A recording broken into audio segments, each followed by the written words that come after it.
Hypnotic Speech Patterns That Control Influence. Published by Veridian.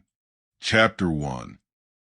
If you've ever watched a room fall quiet to turn a phrase, or noticed someone steer a conversation with a single sentence and little apparent effort, you've seen hypnotic speech in action.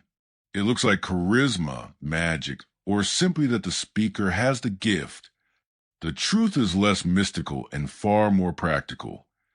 Hypnotic speech patterns are a set of verbal tools and mental frameworks anyone can learn and apply.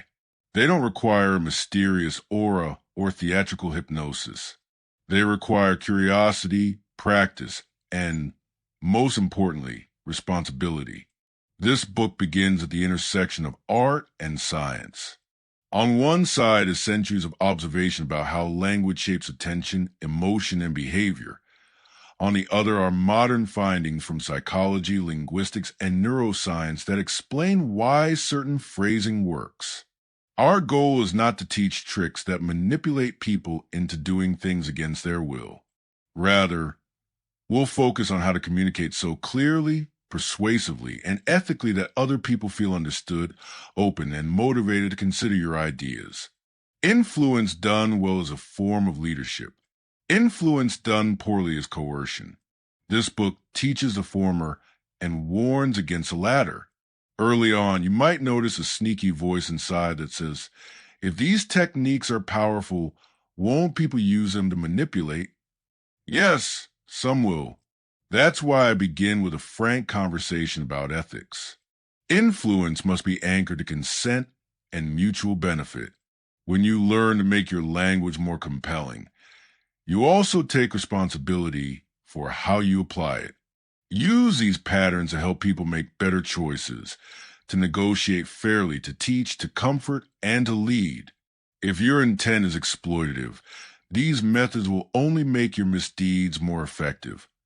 And that is a path I won't walk with you. So what exactly are hypnotic speech patterns? At their core, they are phrasing habits that shape how listeners process information. They guide attention, bypass resistance, create mental imagery, and invite internal agreement. Sometimes this happens through subtle structure, pacing and pausing, the order of clauses, or the use of permissive language. Sometimes it happens through content, metaphors that reframe problems, embedded commands that help focus action, or questions that move the mind toward conclusion it already wants to accept. Over the next chapters, we'll unpack these techniques, show how they relate to psychological processes like anchoring, pattern recognition, and cognitive fluency, and give you exercises to practice without sounding mechanical. I want to be clear about expectations. This book is practical, not magical. You will not become a puppet master overnight. Language habits are embodied. They sit in your mouth, your breath, and the rhythm of your speech. Changing them requires repetition and feedback. To make this book useful, each chapter includes examples, short scripts you can adapt, and small drills you can practice in everyday conversations. If you only read and do nothing, you will understand more. If you practice a little each day, you will change how people listen to you. One thing I find fascinating, and you'll see this again and again, is how tiny shifts produce outsized effects. The difference between I want you to consider and consider this seems small on paper, but can be huge in lived conversation. The first sounds like a request, the second like an invitation. A gentle pause before a key phrase can turn words from noise into commands for the mind to organize itself around. The human brain is a prediction machine.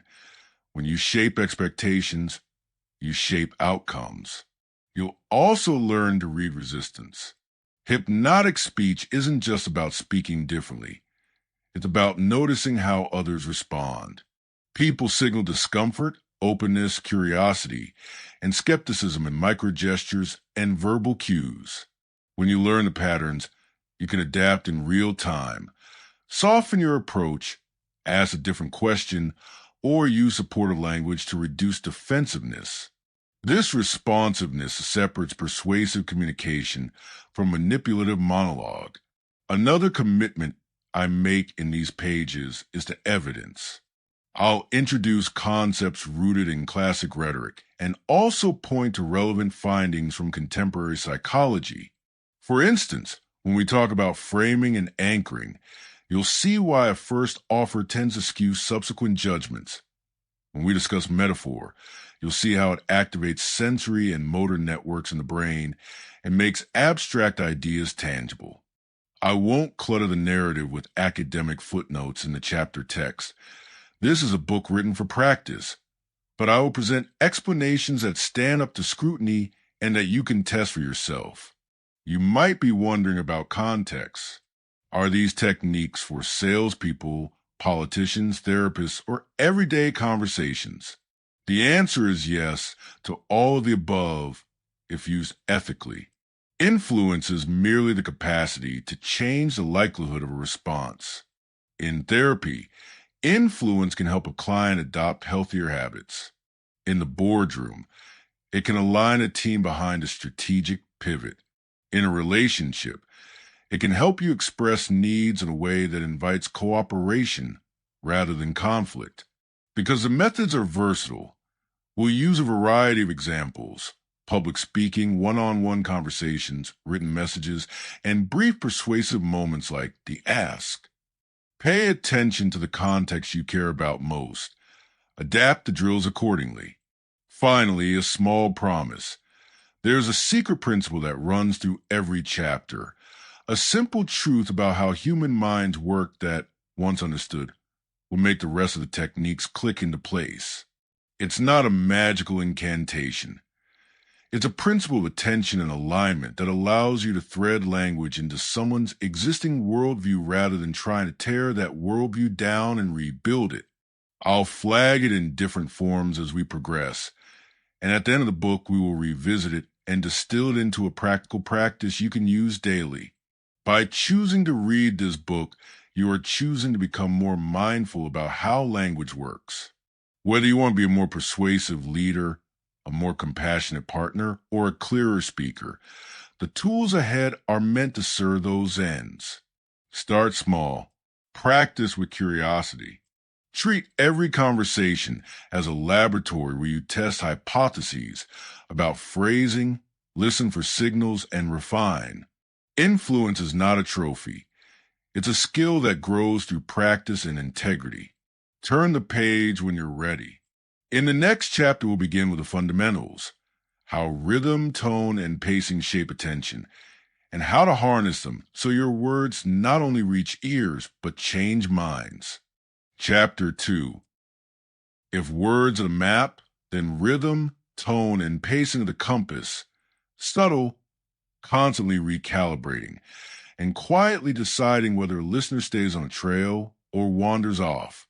In everyday speech, we take these elements for granted, but they are the real levers of influence. A well-timed pause can make a simple sentence land like a verdict. A warm tonal pattern can make a stranger feel safe.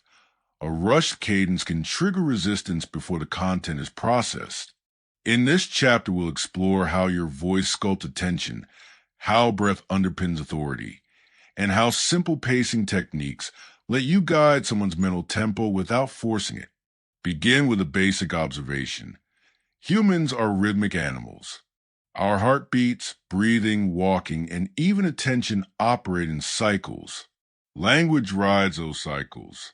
When you speak with a steady, predictable rhythm, you create a sense of safety. When you vary rhythm, you direct attention to what matters. Listen to an effective storyteller. They deliberately speed up through action, slow down for a reveal, and pause at the exact moment when the listener's mind builds the missing piece. That pause is not an absence of speech. It is a silent command that asks the listener to complete the thought. Use it well and people lean in. Use it poorly and they check their phones. Tone is the emotional lens through which words are heard. Two people can say the same sentence and mean very different things because of tone. Consider that's interesting. With a flat, clipped tone, it feels dismissive. With a warm, rising tone, it feels curious. We often think tone is decoration, but it's functional. Tone shapes the perceived intent behind a message. If you want cooperation, soften the edges of your tone. If you need urgency, tighten it without becoming harsh.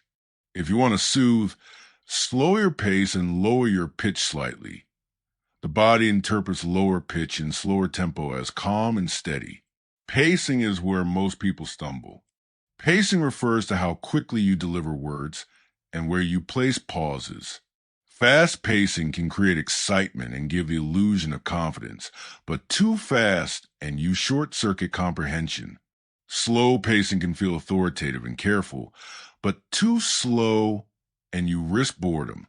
The trick is to move between tempos intentionally. Use a moderate baseline tempo that is comfortable for most listeners, about the speed of clear news reading for a first pass, and then accelerate briefly to convey energy or passion, then slow before important points, so the brain has time to integrate them. Breath is the physical engine of voice. Good breaths support equal stable tone and controlled pacing. When people speak from a shallow chest breath, their voice often becomes thin, pitched high, and punctuated by filler words. Breathe from the diaphragm. Let the belly expand on the inhale and release evenly on the exhale, and you'll get a fuller, calmer sound with natural pauses built in. Practice this. Speak a simple sentence on one breath, and notice where the natural pause comes. That pause is a place where you can choose to break, elongate, or insert a brief silence. Over time, your breathing will become a metronome that supports your intended delivery. A useful technique to try right now is called anchoring through pacing. Pick a short phrase you use often. Here's a plan, or let me explain, and practice saying it in 3 different ways. First, fast and clipped. Second, calm and steady. Third, slightly slow with a pause after the first word. Record yourself if you can. Notice which version commands attention, which invites warmth, and which creates expectation. Try the versions with friends and ask which felt most persuasive. This simple experiment highlights how delivery often matters more than content. Another practice is the power of the micropause. A micropause is a silence of about 1/2 to 1.5 seconds, long enough to be felt, not so long it becomes awkward. Use a micropause before a key phrase to prime the listener's attention. Imagine the room goes quiet. The pause makes the brain anticipate. It's a small, ethical way to nudge attention. Practice this by reading a paragraph aloud and inserting a micropause before every sentence that contains an important idea. Over time, you'll internalize where those pauses belong. Vocal variety is your friend. Monotone kills attention because the brain treats unvarying stimuli as background noise. Vary pitch, intensity, and speed. A practical drill is a roller coaster read.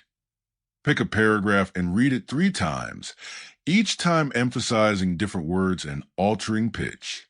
The first reading might emphasize nouns, the second verbs, the third adjectives and adverbs.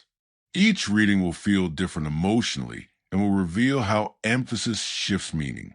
Use this technique to experiment with how small changes alter perceived intent. Mirroring, when done subtly, creates rapport. We often unconsciously match the tempo and tone of people we like. If a colleague speaks slowly and softly, slowing your tempo and lowering your tone slightly can make them feel heard. But mirroring must be subtle and authentic. Overt mimicry is awkward and breaks trust. The real skill is to reflect without imitating. If someone is energetic, match their energy level but keep your own clear enunciation. If someone is measured, slow down and give them space. Mirroring buys you influence because it reduces resistance. A word of caution about using these techniques. If delivery and intent mismatch, if you use a soothing tone to deliver a manipulative message, Listeners will feel the dissonance and distrust you. Authenticity matters.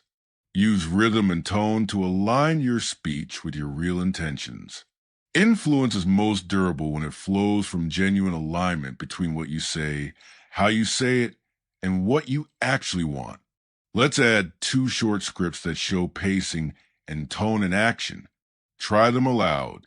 Script A, enlistment. We've tried the usual options and they didn't work. Now imagine a different approach, one that keeps the team intact and moves us forward. If you're willing, start with a small pilot next week. Use a calm, steady tone. Pause before now imagine, then slow slightly at one that keeps the team intact, and finish with an encouraging lift on next week. Script B, redirecting resistance. I hear your concern, and that makes sense. What if we tested only the part you worry about? For 2 weeks. If it fails, we stop. If it helps, we scale. Start empathetically. Keep the middle clause steady, and quicken just slightly at the end to signal a clear path forward. Finally, practice is the only way to make these skills natural rather than mechanical. Try daily microdrills. Read a short paragraph out loud, focusing on breath one day. Practice micropauses the next, and do a mirroring exercise the day after. Record a 2-minute version of a message you often give, an explanation, a pitch, a request, and play it back. Mark places where breath faltered, where you rushed, or where the tone betrayed tension. Over the course of a week, you'll see clear progress. Remember the secret principle hinted at in the introduction.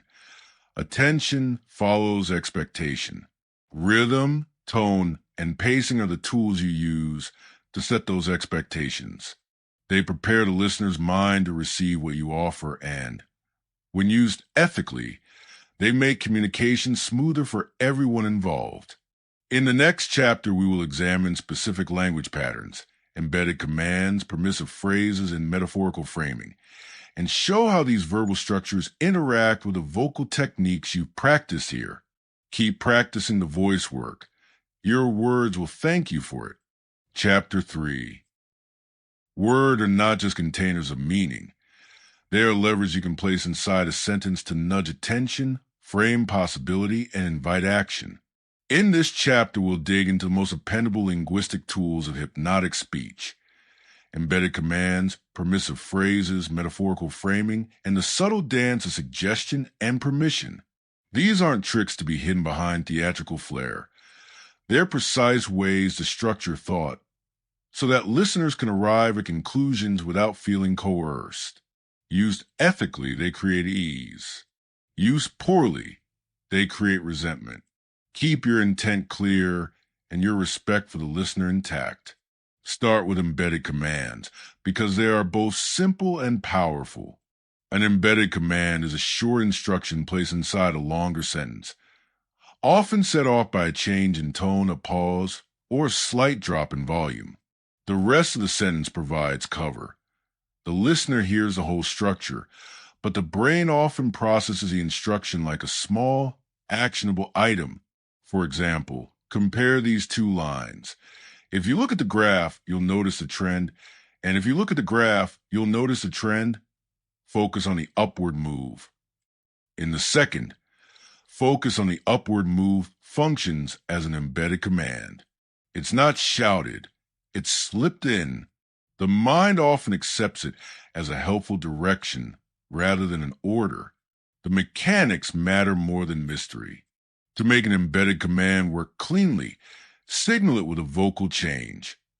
A tiny pause before command, a slightly firmer tone, or slower tempo. Don't overdo it. Subtlety is the point. Practice with simple sentences you use every day. If you prefer, we can start tomorrow. Or, as you imagine this, notice how calm you feel. Record yourself and listen for whether the command feels natural. If it sounds theatrical, soften it. The best embedded commands feel like a natural continuation of the sentence, not a hidden manipulation. Next, permissive phrases. These are short expressions that reduce resistance by giving the listener a sense of control. If you want, you might notice, feel free to, if it's okay with you, they lower the listener's guard because they remove pressure. Permissive language is especially useful when you want someone to consider a new perspective. Instead of forcing a viewpoint, invite exploration. For instance, you might find it helpful to try this for 1 week. The phrase you might puts curiosity before obligation, letting the brain test the idea without needing to commit. Permissive phrases also pair beautifully with embedded commands. Try, if you're willing, imagine what it would be like to finish this task early. The permissive opener invites willingness. The embedded part steers attention. Combined, they feel collaborative. We're exploring this together rather than prescriptive. Metaphor is a third tool, and it's where rhetorical elegance meets neurological efficiency. Metaphor translates abstract ideas into sensory experiences. When you say, we're planting seeds, the listener doesn't just understand a plan, they imagine soil, growth, and time. Sensations and timelines get attached to your message. Neuroscience shows that metaphor activates sensory and motor regions of the brain, making concepts more memorable and emotionally resonant. Use metaphors that are vivid but accessible. Avoid cliches that have lost their image power. Framing is closely related. How you frame a choice determines which facts the listener foregrounds. Consider, we could try the faster rollout that may require adjustments versus we could test a small, focused rollout to learn quickly. The facts aren't identical, but the second frame highlights safety and learning rather than risk. Hypnotic framing is rarely deceptive. Its ethical power comes from selecting the perspective that most honestly represents a pathway you believe serves people best. When in doubt, use frames that emphasize agency and minimize harm. Now, a practical pattern to practice. The 3-part suggestion.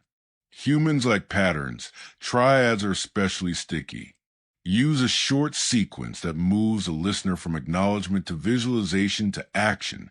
For example, I hear your concern, imagine it resolved, and if you're willing, take one small step tonight. The first part acknowledges, the second invites internal rehearsal, the third offers a low-cost behavioral test. This arc respects the listener's process and increases the likelihood of follow-through. Language also works by omission. Strategic vagueness can be a gentle influence when used responsibly.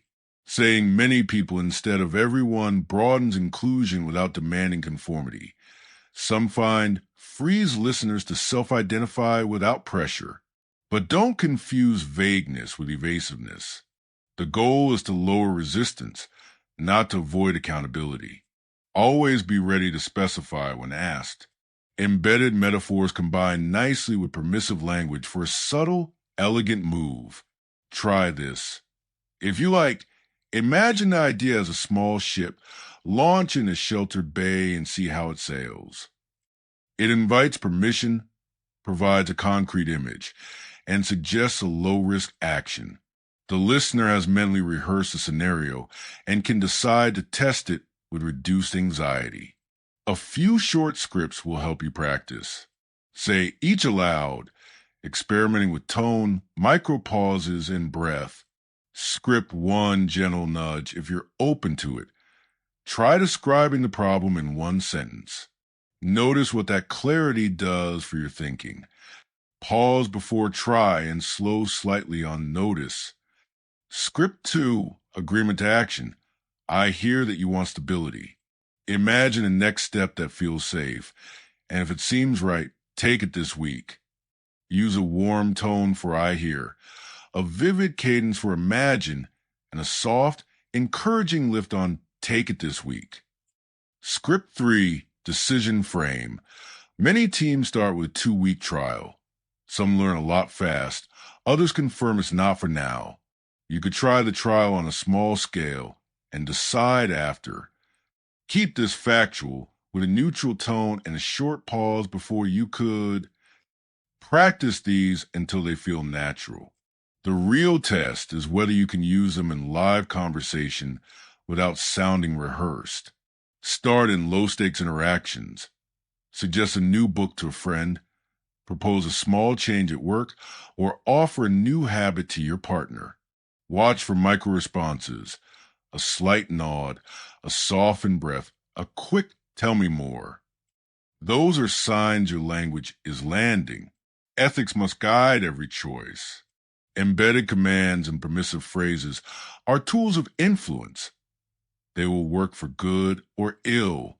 Ask yourself before you speak, who benefits from this suggestion?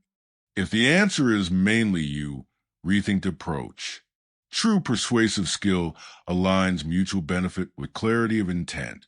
Finally, return to the secret principle. Attention follows expectation. Embedded commands set expectation for an action. Permissive phrases set expectation for choice. Metaphors set expectation for how an idea will feel. When these align, listeners find it easy to move toward the outcome you describe because their minds can foresee it. Your job is to create that foresight honestly and to give people the space to choose. In the next chapter, we'll examine the anatomy of questions, the ones that open doors, the ones that close them, and the special category that quietly lead people to their own solutions. Mastering question design will make the language patterns you learned here even more potent. Because questions invite internal agreement rather than external compliance. Keep practicing the drills in this chapter. The skill shows itself in small, daily conversations.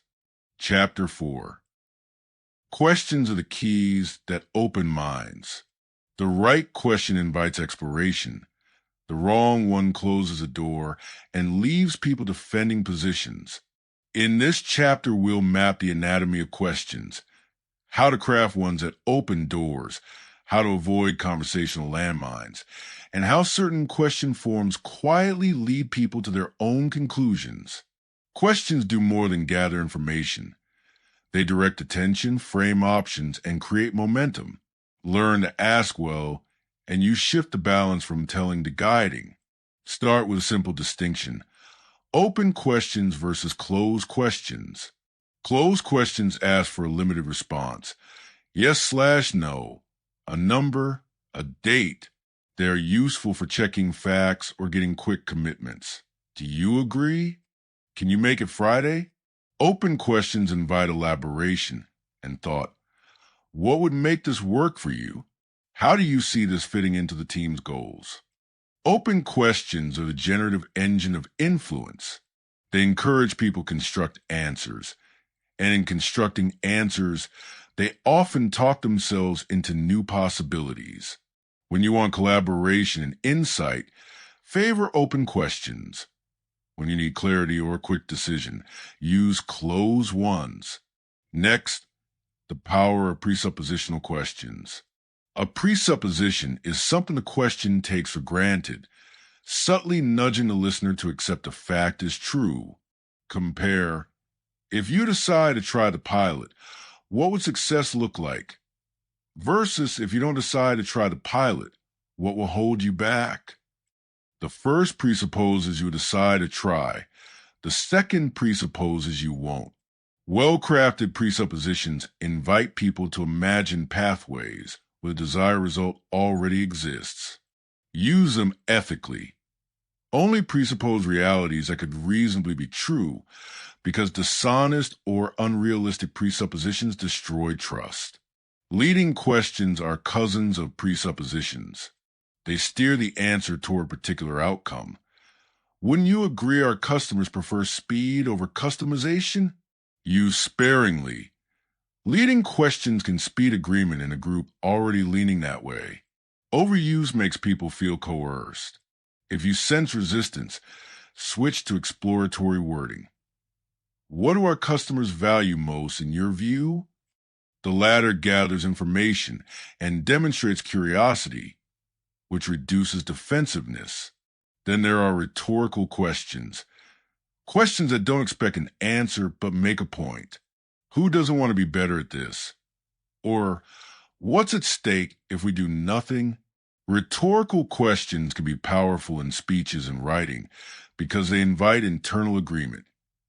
The listener answers mentally, reinforcing the idea. Be careful with rhetorical questions in one-on-one conversations. They can feel condescending if overused or if they imply the other person is obvious or lazy. A particularly elegant category is the solution-oriented question. These are short, future-focused prompts that get people imagining practical next steps. Examples include, what would a small first step look like? How could we test that idea with minimal risk? Who needs to be involved to make this succeed? These questions do three things. They shift focus from problem to possibility. They lower perceived risk by emphasizing small steps, and they distribute ownership by naming actions and people. Use solution questions when resistance is high or when someone feels overwhelmed. Double bind questions offering two choices can be excellent for creating movement. Instead of asking, do you want to start? Try, would you prefer to start with a short pilot or a weekend trial? Both options move toward the same goal, engagement, while giving the listener a sense of control. The structure reduces paralysis because it narrows the field without forcing a yes/no confrontation. Keep the choices both acceptable and real. Don't manufacture false alternatives. The tone and framing of a question matter as much as its words. A question that sounds curious invites contribution. A question that sounds skeptical invites defense. Practice this. Take a factual question you ask often, why did this happen? And convert into three versions. Curious. I'm curious.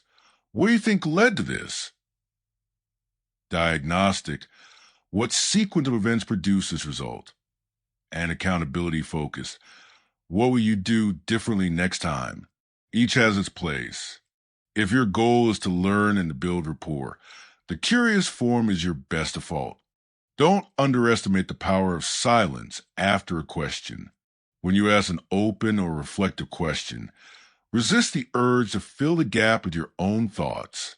People need time to compose internal responses, often longer than we expect. A quiet pause of a few seconds can produce richer answers. That silence is respectful and gives the other person ownership of their response.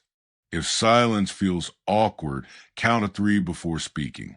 You'll be surprised by how often the person fills that space with insight. Questions also shape commitment. The act of answering in a way that favors change makes people more likely to follow through. This happens because of cognitive consistency. Once someone verbalizes a plan or preference, they feel motivated to act in ways that align with their stated intention. Use commitment questions to harness this. On a scale of 1 to 10, how ready are you to try this? Followed by what would take you from a 6 to an 8? The scale gets a specific read. The follow-up turns a vague willingness into a concrete step. Watch out for question traps.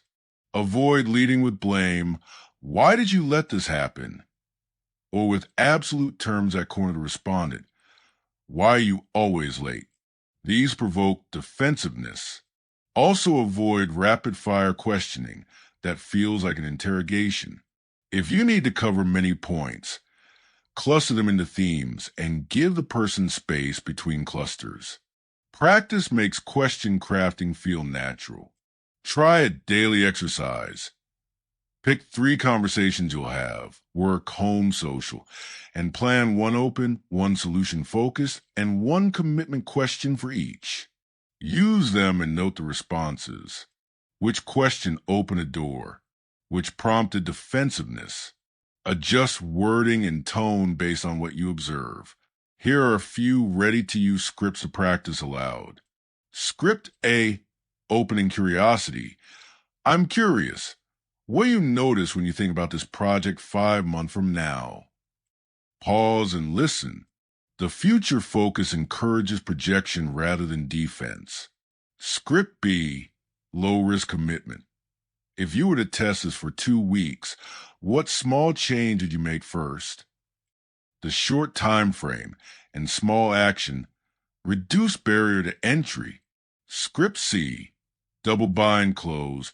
Would you rather have the team do a short pilot next week or a phased rollout starting the month after? Both move forward while preserving a sense of agency. Finally, return to the secret principle. Attention follows expectation. Questions set expectations about the kind of answer, the timeline, and the level of engagement. When your questions align expectations with the outcome you honestly seek, people's minds naturally assemble the pieces to get there.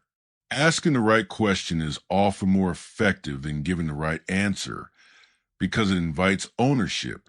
Influence done well is not about forcing answers. It's about designing questions that let people find better answers themselves. Keep practicing. Refine your tone, listen for the micro responses, and build a question repertoire tuned to the context you care about. In the next chapter, we'll explore narrative techniques, how stories reframe reality and create emotional alignment. And we'll pair those stories with the patterns you've already learned so your questions and metaphors amplify each other. Chapter 5. Stories are shortcuts into the human mind. They bundle facts, feelings, and sequence into a single shape the brain can hold and rehearse. When you tell a story, well, you don't just transmit information. You hand someone an experience they can step into. That's why stories are indispensable in hypnotic speech. They lower resistance, provide context for suggestion, and create an emotional bridge between an idea and a decision. In this chapter, we'll explore how to craft stories that persuade without coercing, how to place suggestions inside narratives, and how to use sensory detail and pacing to make your message stick. Begin with the simplest story structure: a character, a problem, a turning point, and a resolution. This shape is universal because it mirrors how we learn. The character need not be large or heroic. Often the most effective protagonist is ordinary and relatable, someone who embodies a listener's typical doubts.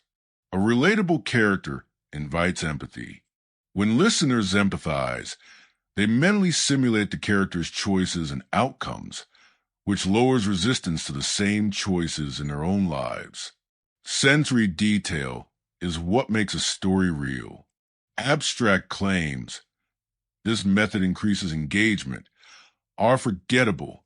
Concrete images, the room that was once half empty now hummed with people leaning forward, activates sensory and motor regions in the brain, making the moment feel lived.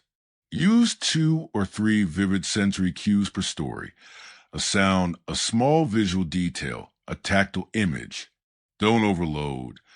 The brain prefers a few vivid anchors to many bland facts. For example, instead of saying the team was nervous, say hands hovered over keyboards and the coffee cups went cold. That small tableau tells a whole emotional context. Pacing in storytelling works like pacing in speech. It builds expectation and delivers release. Start by establishing normalcy quickly, what the character's routine looked like. Then introduce the disruption and slow down for the turning point.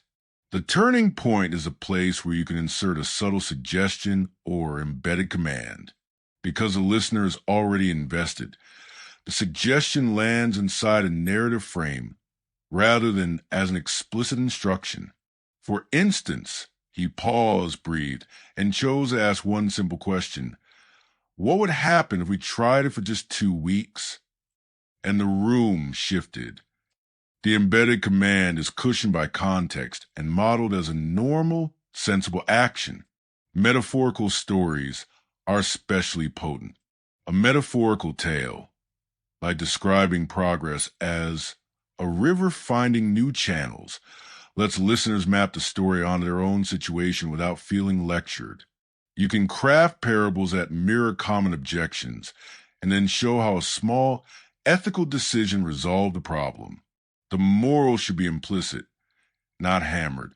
If you state the moral bluntly, the listener's resistance may return. Instead, let the implied consequence do the persuasive work. Show, don't preach. The voice you use while telling the story matters. For personal stories, use a warm, slightly slower tone, and allow micro pauses at moments of reflection. For inspirational anecdotes, up the tempo through the action and slow before the payoff. When you place an embedded command inside a story, change your cadence just enough to make the phrase feel distinct. A micro pause, a softer volume, a small pitch drop, so it registers without feeling manipulative. The combination of narrative rhythm and vocal signaling is what makes stories act like invitations rather than lectures. Another advanced move is a testimonial story, where you recount someone else's experience as third-person evidence. Testimonials reduce the perception of bias because they present the outcome as independent of the speaker's opinion. That said, authenticity matters. Use real examples when possible, or frame hypothetical ones transparently. For example, a friend of mine tested the idea by starting in a small, safe space. She scheduled a single 30-minute experiment and invited only 2 people. What happened next surprised both of them. That feels believable and low risk, which makes the listener more likely to consider the step. Stories can also be used to defuse objections before they arise. Anticipatory stories mention common worries, and then show how those worries were resolved. This pattern, acknowledge, dramatize, resolve, creates mental rehearsal. People who mentally rehearse a successful outcome are more likely to move toward it. For example, many leaders I've worked with worry about rocking the boat. One director worried so much she almost didn't try. She started with a tiny pilot, reported back weekly, and when the team saw measurable improvements, the resistance evaporated. The story anticipates the worry and offers a low-cost path forward. Ethics again must be central. Stories are powerful because they bypass critical filters. That power can be abused. Always tell stories that respect the autonomy of participants and that reflect outcomes honestly. If you use a parable, label it as such when appropriate. A useful way to think about this is transparency builds long-term trust. Manipulation builds short-term compliance and long-term distrust.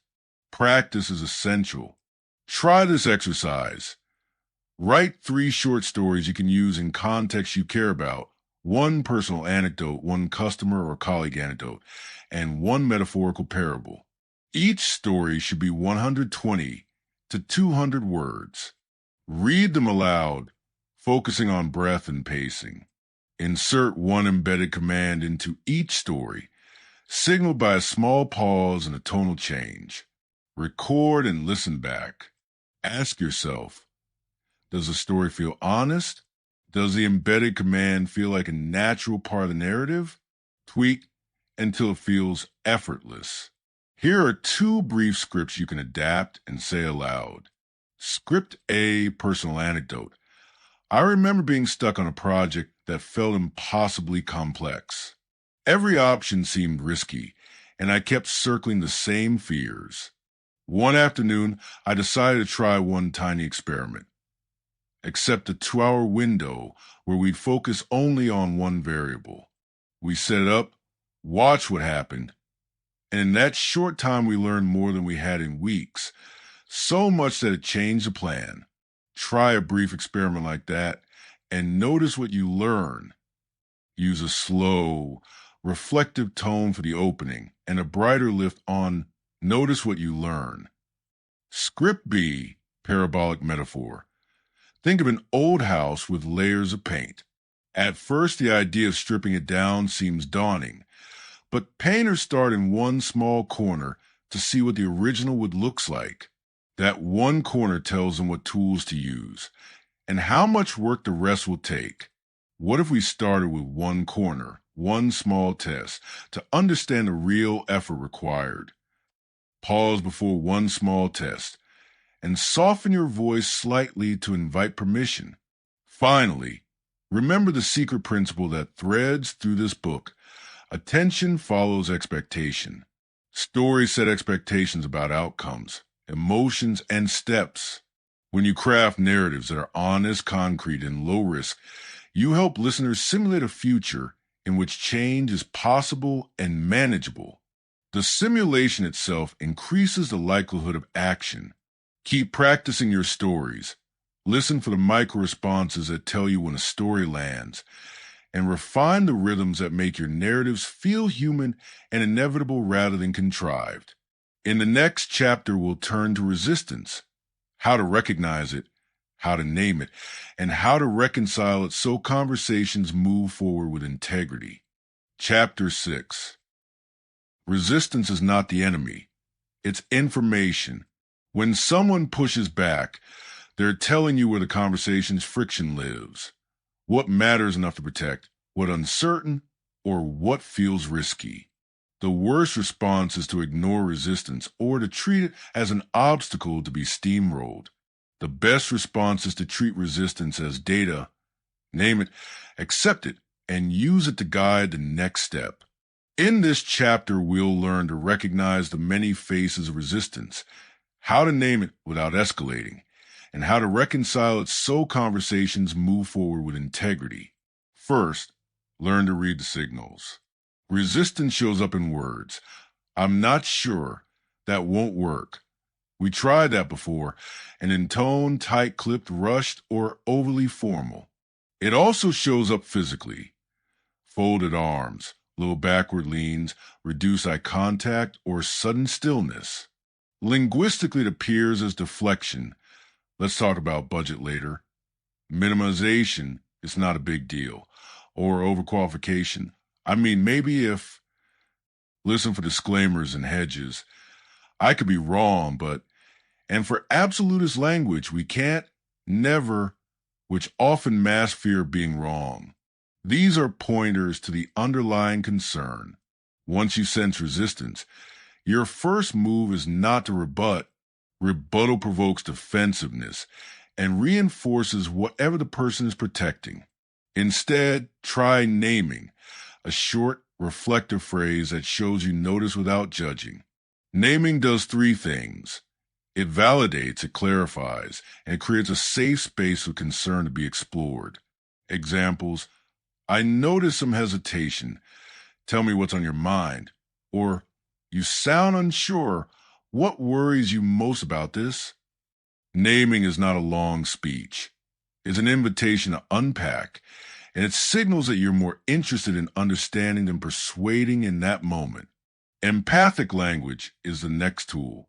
Saying, I hear you, or that makes sense, calms the limbic system, the emotional seat of resistance, and makes the cortex available for problem solving.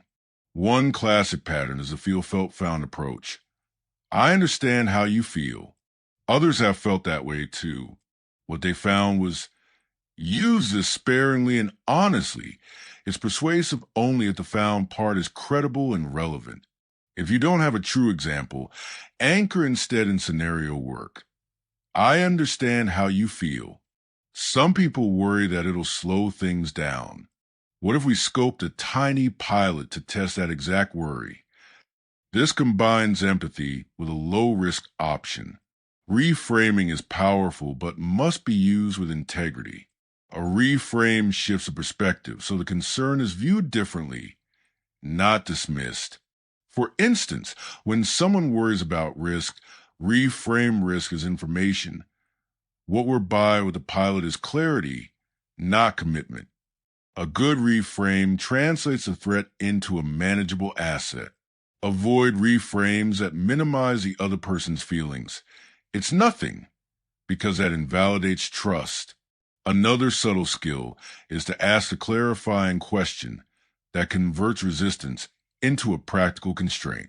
Instead of arguing abstractly, get specific. When you say it won't work, what exactly would happen?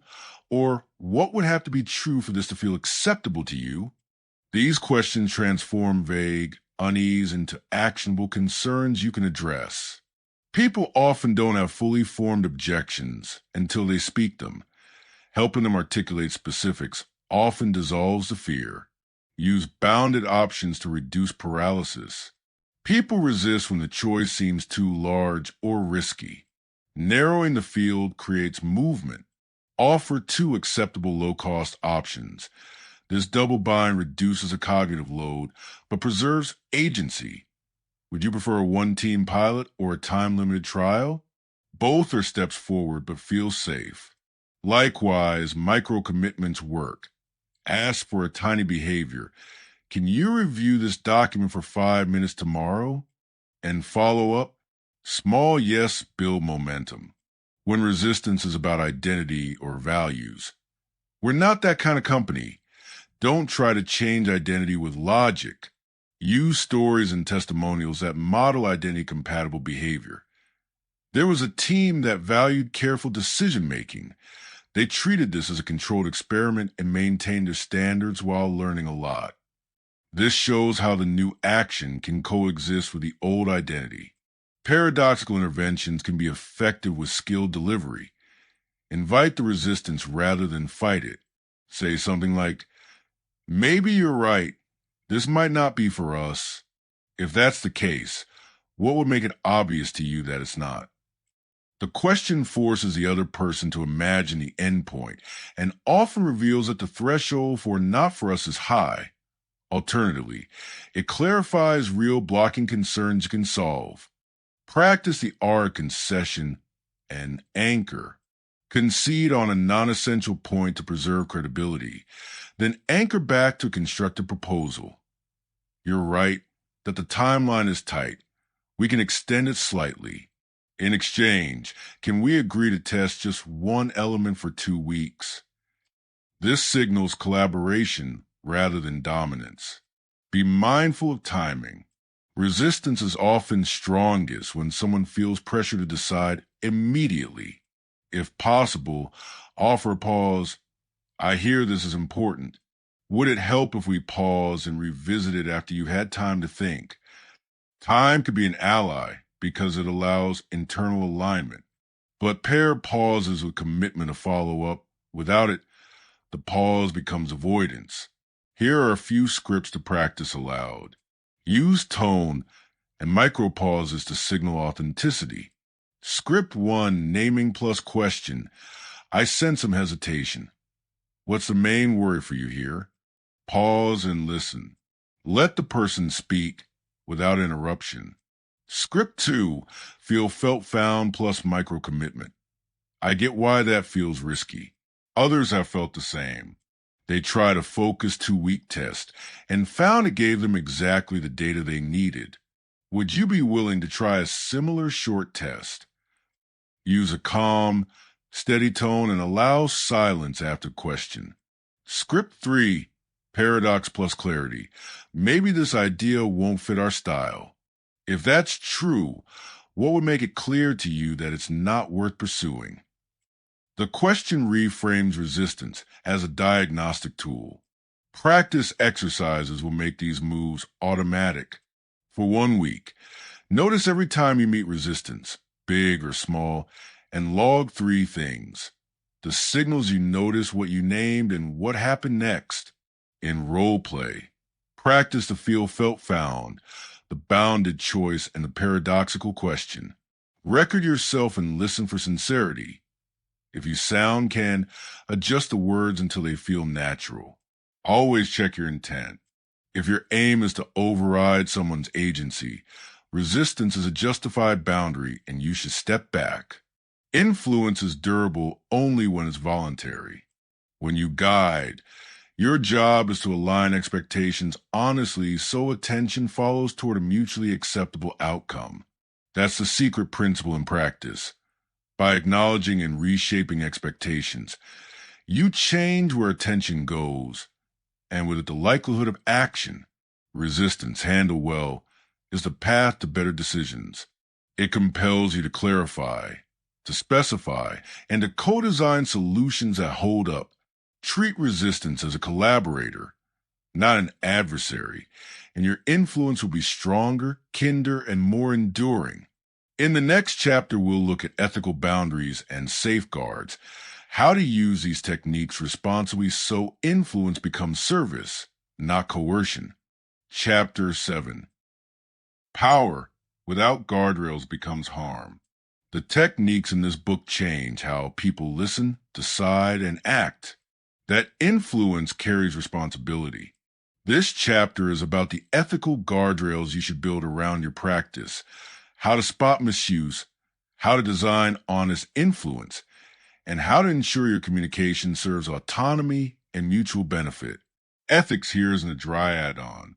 It's central to being persuasive in a way that builds trust rather than erodes it. First, begin with intent. Before you use any hypnotic pattern, ask yourself a simple question. Who benefits and how? If the primary beneficiary is you and the other person bears the cost, you're on shaky ground.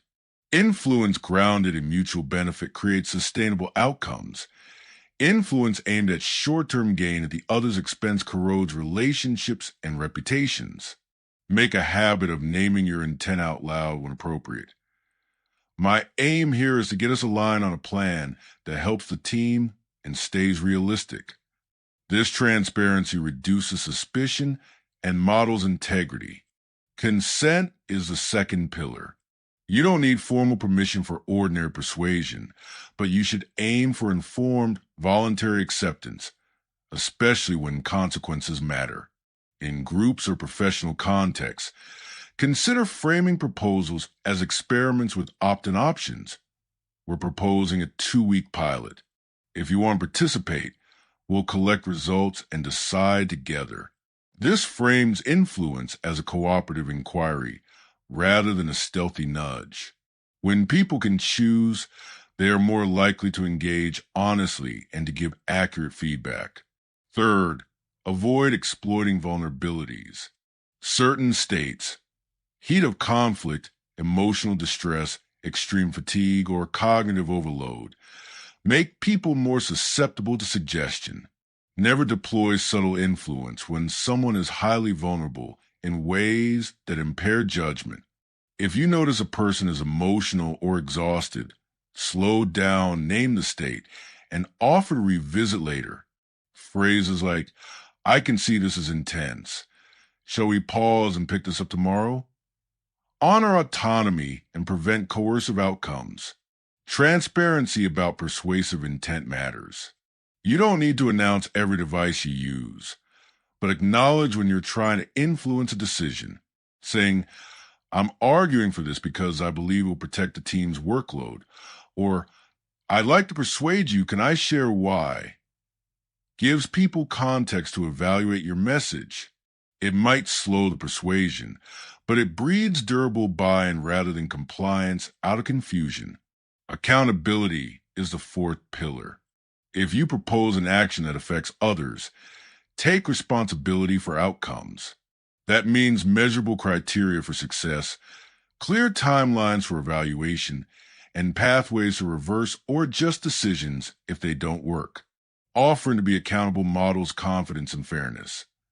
Let's set a 2-week review and agree that if it doesn't show progress, we stop. This reduces perceived risk and demonstrates you aren't trying to hide consequences. Know the red flags for manipulation. If you recognize any of the following in your speech or strategy, stop and revise. Hiding information, exaggerating benefits, creating false urgency, using guilt to coerce, isolating a person from other perspectives, or promising outcomes you can't guarantee. These moves may produce short-term compliance, but produce long-term resistance and damage credibility. When in doubt, choose clarity and modesty over grand claims. Language-level safeguards are easy to adopt. Use permissive phrases and bounded offers that make it simple to opt out. For example, replace "you should do this" with "you might consider trying this for 2 weeks. If it doesn't help, you can stop." When using embedded commands, make sure they're aligned with the listener's well-being and follow them with explicit choice. If you like Try that step and only do what feels right for you. This combination preserves the nudge while preserving agency. Ethics also involves equity. Notice who in a room has voice and who does not. Hypnotic speech can amplify voices that already dominate. Use your skills to elevate under her perspectives rather than to drown them out. That might mean slowing your delivery, inviting others with direct questions, or summarizing contributions so quieter people get heard. Influence used to redistribute attention to marginalized voices is ethical influence. There's also a responsibility to correct misuse. If you hear others applying these techniques in harmful ways, manipulating, gaslighting, or coercing, speak up, name the behavior, and offer an ethical alternative. You don't need to be confrontational. A gentle correction can redirect a conversation. I'm not comfortable with that approach. Could we instead present the facts and give people time to decide? Modeling integrity is one of the most powerful ways to shape norms. Practice ethical decision-making by building a quick checklist into your routine before major persuasive attempts. Who benefits and how? Is participation voluntary and informed? Am I exploiting any immediate vulnerability? Can I be transparent about my intent? Do I offer a clear reversal path if this fails? Am I amplifying voices equitably? Would I be comfortable if this conversation were shared publicly? If any answer reveals concern, revise your approach. Here are 3 short, ethically framed scripts to practice aloud. Use the tonal skills we practice, breath, micropause, and warm tone, so the scripts feel authentic rather than scripted. Script A, transparent influence. I'd like to make a suggestion, and I want to be clear.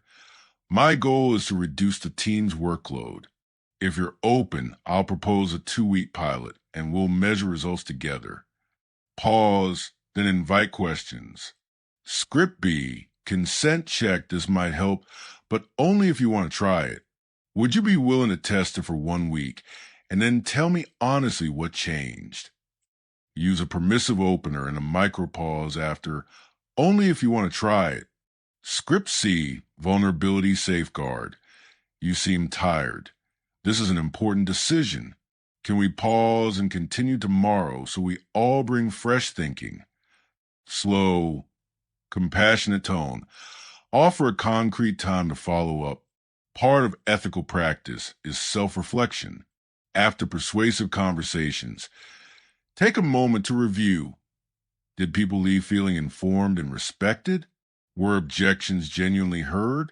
Did the decision include mechanisms for evaluation? Over time, this reflective habit shifts you from being someone who persuades to someone who persuades well. Finally, revisit the secret principle.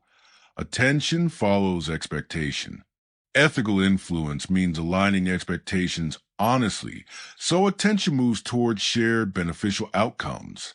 When your intent is to serve rather than to take, when consent is real and consequences are owned, the techniques in this book become instruments of empowerment. Influence done this way strengthens relationships, produces better decisions, and builds reputations that last. Keep these guardrails close. Influence without them is fragile. Influence with them is durable.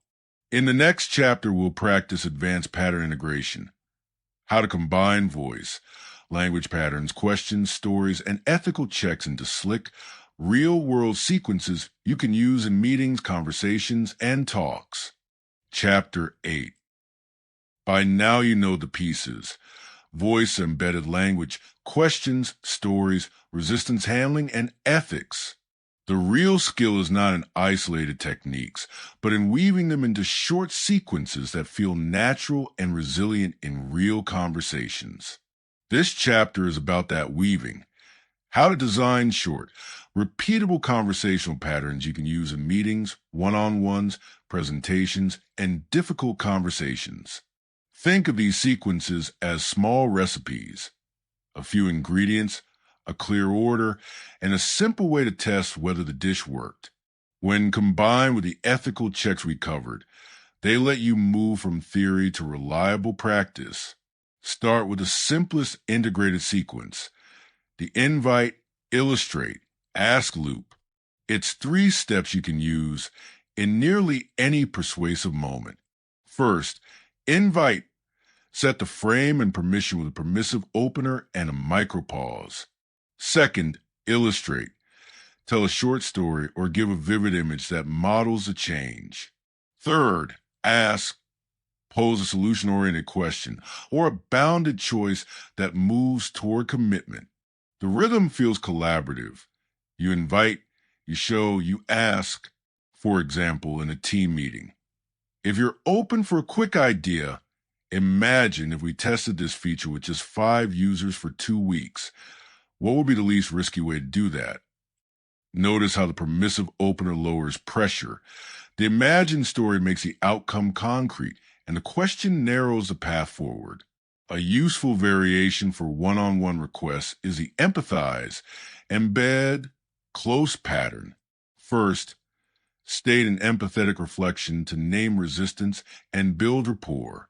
Second, use an embedded command inside a short sentence to suggest a concrete action.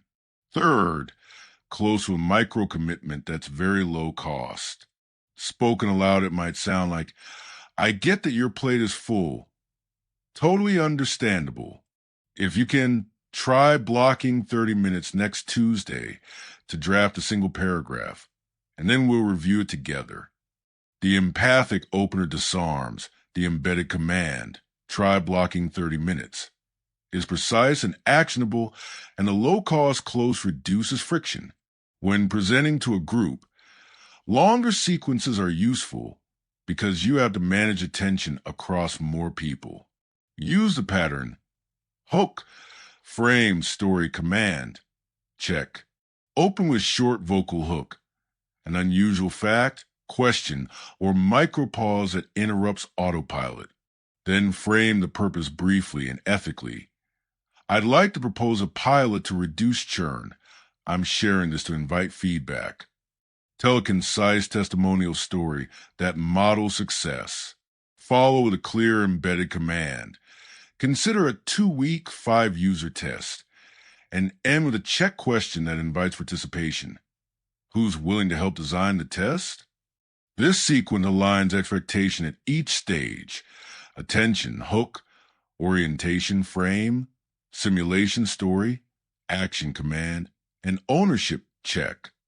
Integration requires transitions. Each move should be signaled by subtle vocal or pacing changes, so listeners follow the map. Use a slightly softer tone for empathic statements, a firmer cadence for embedded commands, and a warmer lift for invitations. Micro pauses between segments are essential. They act like commas in conversation architecture, giving mind a moment to assimilate and prepare for the next step. Practice speaking these transitions out loud until they feel natural. If you stumble between parts, simplify the sequence. Another integrated tactic is to chain questions, moving from curiosity to specificity to commitment. Start with a curiosity question to open the mental door, follow with a solution question to narrow the field, and finish with a commitment question to secure action. For example, what would success look like to you here? Curiosity, what's one small step we could try in the next week? Solution, if we do that, would you be willing to own the first check-in? Commitment, the chain mirrors internal momentum. Explore, rehearse, commit. Each step increases psychological investment. Managing pushback within a sequence matters. When resistance appears, briefly pause, name the resistance with a calm tone, and offer a bounded alternative. A practical line: "I hear the concern about time. Would you prefer we shrink the pilot to 1 week or limit it to 1 feature?" This preserves movement while respecting the objection.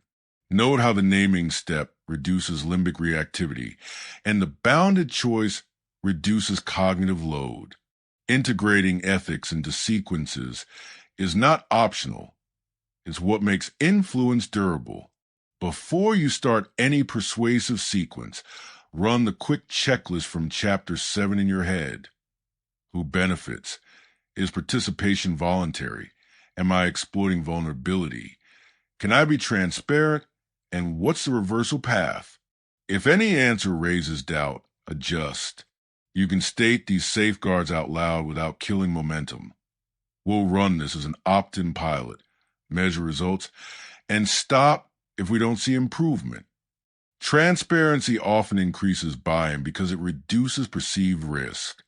Drills are how integration becomes muscle memory. Choose 3 common contexts: team meeting, one-on-one ask, short presentation, and design 130 to 60-second sequence for each using the patterns above. Record yourself, then listen for these 3 things: clarity of transitions, sincerity of empathy, and precision of the ask. If a sequence feels jerky, shorten it. If it feels insincere, revise the empathic opener until it matches your real concern. The goal is not theatrical polish, but reliable, honest movement. Another training exercise is the forced micro-sequence. In low-stakes settings, a coffee chat, a quick status update. Force yourself to use the invite, illustrate, ask loop even when the subject is trivial. The practice trains your timing and habit formation, so when stakes are higher, the sequence feels natural.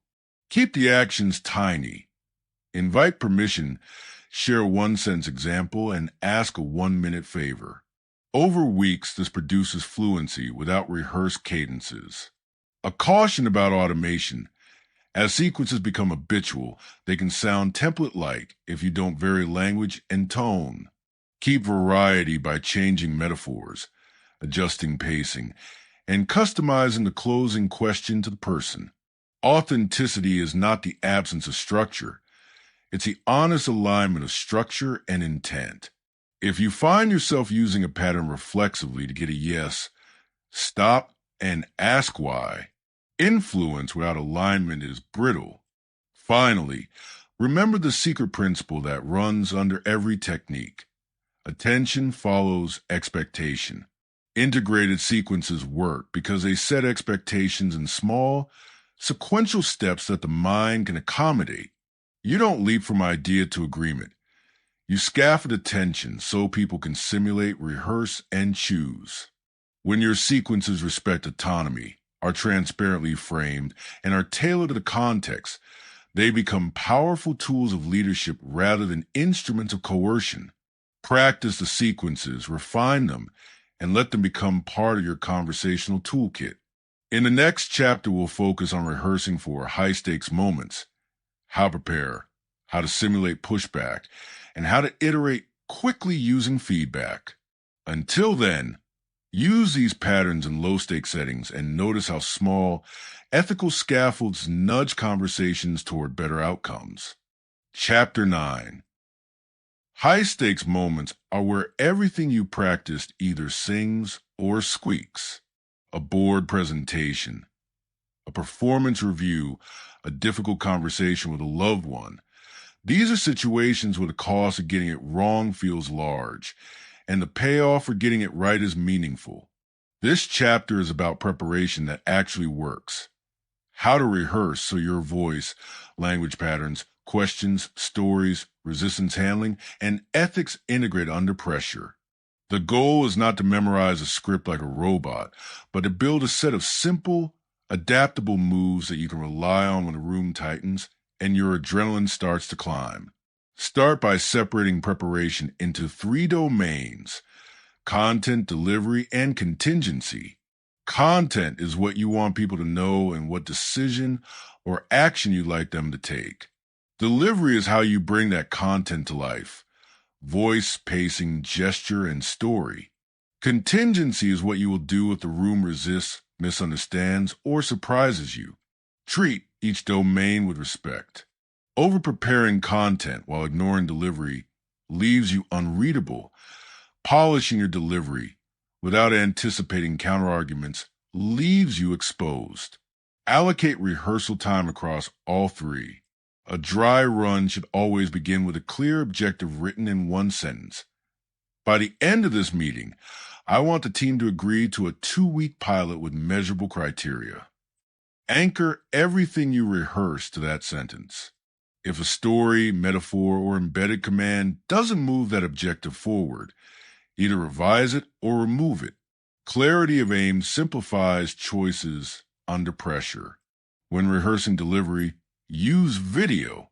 Record yourself delivering the core 3 to 5 minutes of your message. Watch for 3 things: breath control, micropauses, and authenticity.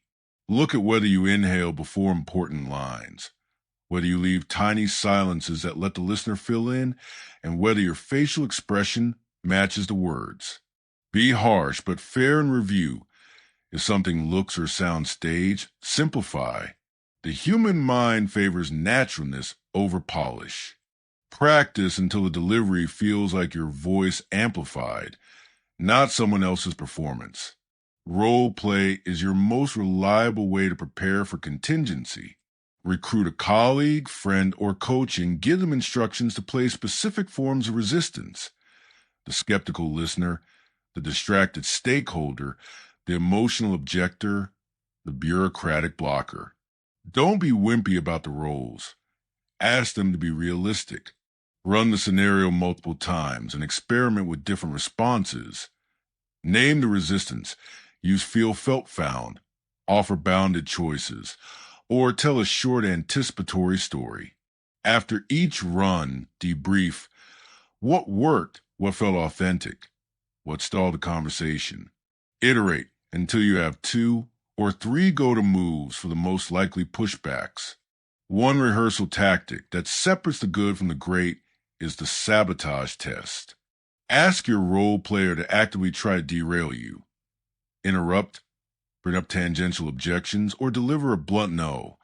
Your job is to maintain composure, land a naming statement, and use a single practice technique to reframe or narrow the choice. The sabotage test trains you to stay present and to recover without escalating. If you find yourself raising your voice or getting clipped, slow down and breathe. Breath is the reset button. Pre-mortems are another powerful tool. Instead of wondering what might go right, imagine you failed spectacularly and ask why. Write down the top 5 reasons that failure could happen. Then design a specific mitigation for each. If lack of data is a risk, build a 1-page appendix with key metrics. If identity objections are likely, prepare a testimonial story that models identity-compatible action. Pre-mortems reduce surprise and increase confidence because you've already met the objections mentally. Prepare physical anchors. High stress drives the sympathetic nervous system. Physical anchors help you return to parasympathetic calm.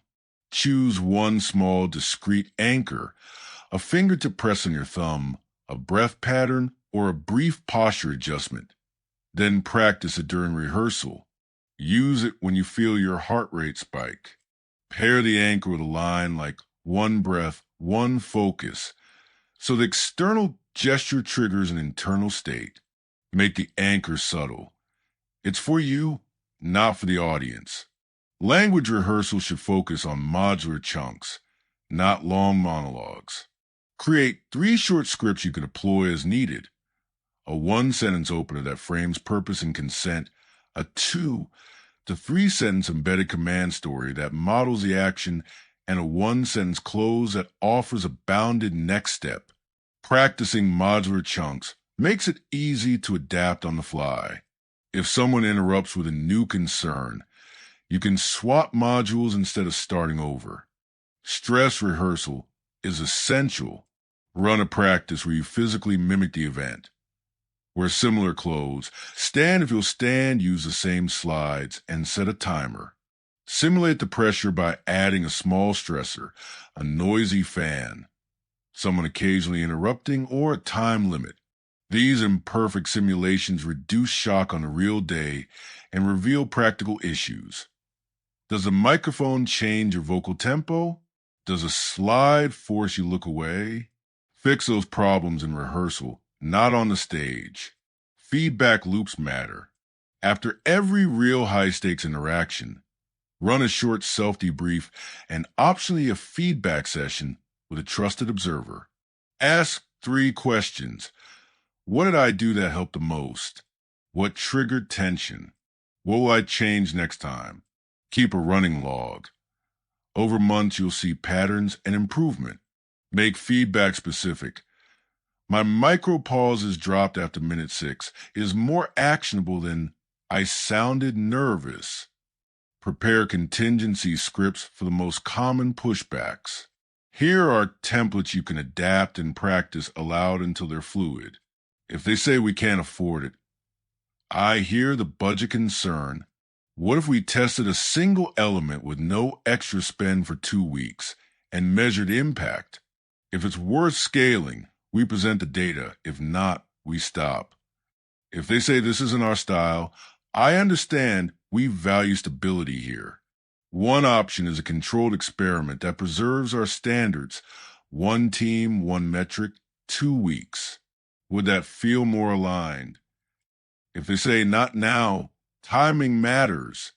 Would it help if we tabled this for the next planning cycle, or if we started a very small pilot this month to gather evidence so the decision is easier later? Each script names, offers a bounded option, and ends with a question that invites agency. Practice delivering them with varied tone, calm, curious, and slightly firmer. That range lets you match the moment. Finally, rehearse ethical checks as part preparation. Before any high-stakes attempt, run through your quick checklist. Who benefits? Is participation voluntary? Am I exploiting vulnerability? Can I be transparent? And what's the reversal path? Say the answers out loud or jot them down. If any answer feels shaky, revise the plan.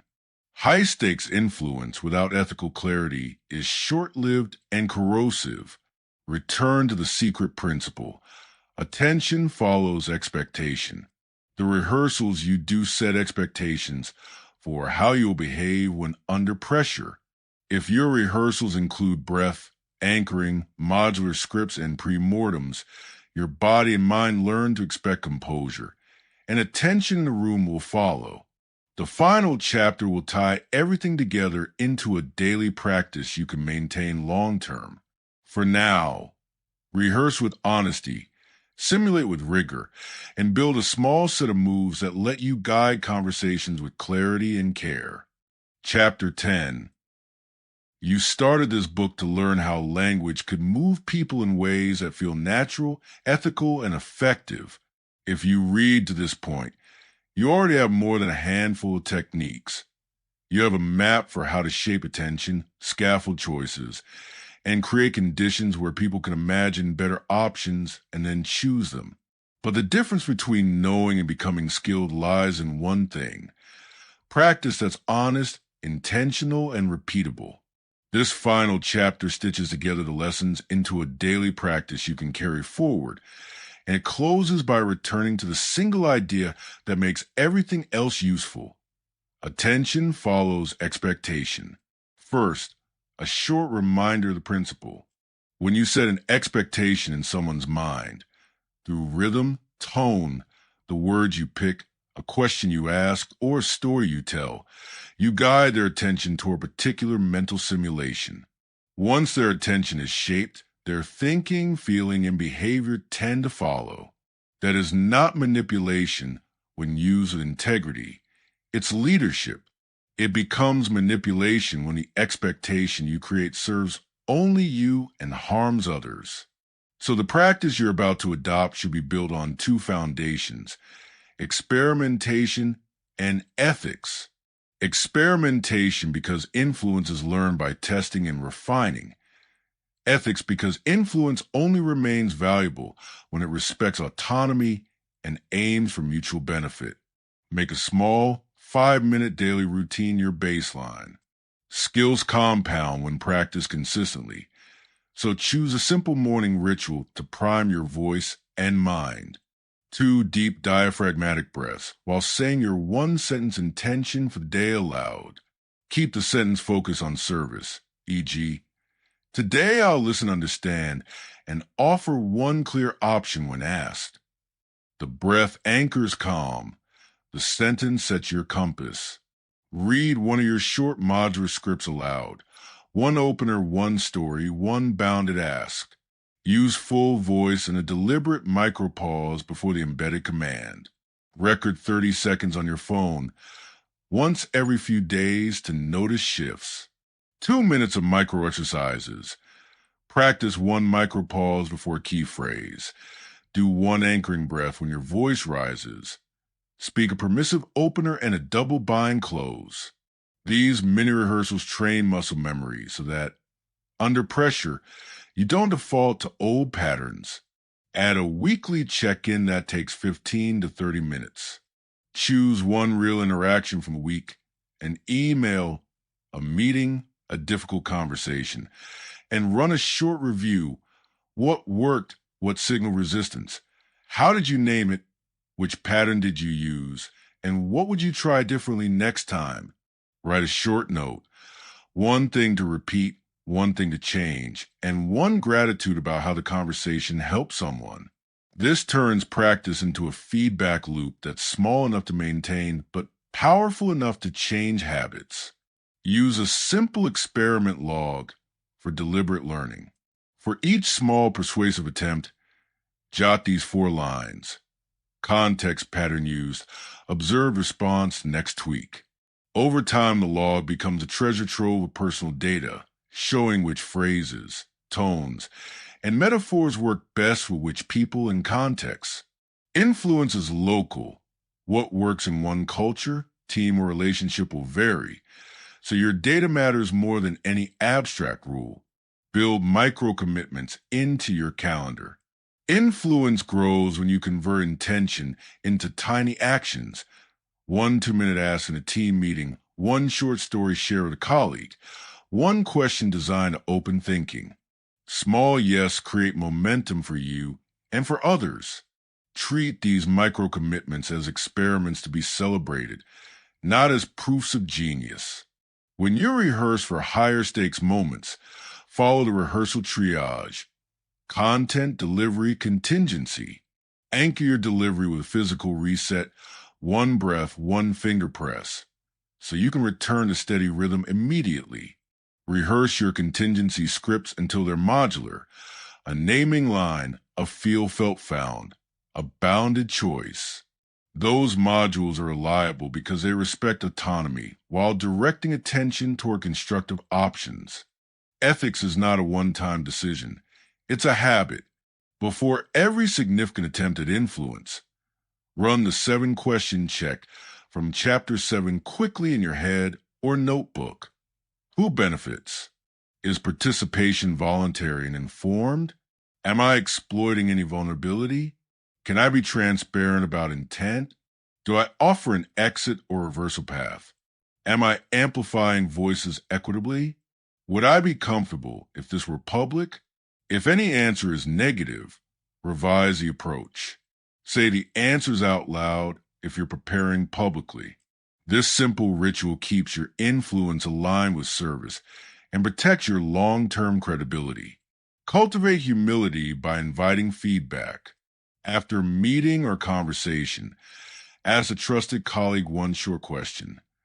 What felt clear and what felt off? Their micro-observations are gold. If direct feedback feels risky, watch for micro-responses in the moment, small nods, facial tightening, averted gaze, and treat them as data, not defeat. Resistance tells you where to clarify, not where to push harder. Keep your language toolkit fresh. Rotate metaphors, vary your embedded commands, and update scripts so they feel alive rather than templated. Authenticity comes from tailoring technique to your voice and values. If a phrase feels canned, rewrite it in your natural speech pattern until it fits. This is not about theatrical polish. It's about alignment. Your words should reflect what you truly believe. Apply influence in service of learning. One of the most ethical and effective ways to use these patterns is to design small experiments where your goal is to learn, not win. Frame proposals as pilots with measurable outcomes. Invite others to co-design the evaluation criteria. This reduces perceived risk and increases buy-in because people see the decision as collaborative and reversible. Protect against abuse, yours and others. If you're ever tempted to use these techniques for one-sided gain, step back and consult your experiment log and ethics checklist. If you observe manipulation in others, name it and offer an ethical alternative. Influence frameworks are not armor for selfishness. They're tools for building better agreements and clearer decisions. Finally, practice kindness. Influence used well is quiet, patient, and generous. It helps people feel seen and helps teams make better choices.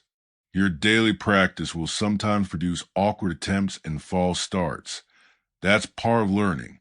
When that happens, name it, apologize if needed, and try again. The habit of returning with humility and care is as persuasive as any expertly placed embedded command. If you take nothing else from this book, take this. Influence is not about domination. It's about design. Design the context, design the language, and design the options so attention naturally moves to better outcomes. Do that consistently, honestly, and with curiosity, and you'll not only be more persuasive, you'll be more trusted. Go ahead and pick one small habit from this chapter to begin tomorrow. 2 breaths and 1 sentence of intention. 1 short script read aloud. 1 micro commitment in a conversation. Start small, learn continuously, and let integrity be your guide. Attention follows expectation. Use that power to help people imagine what's possible and then to give them a respectful path to get there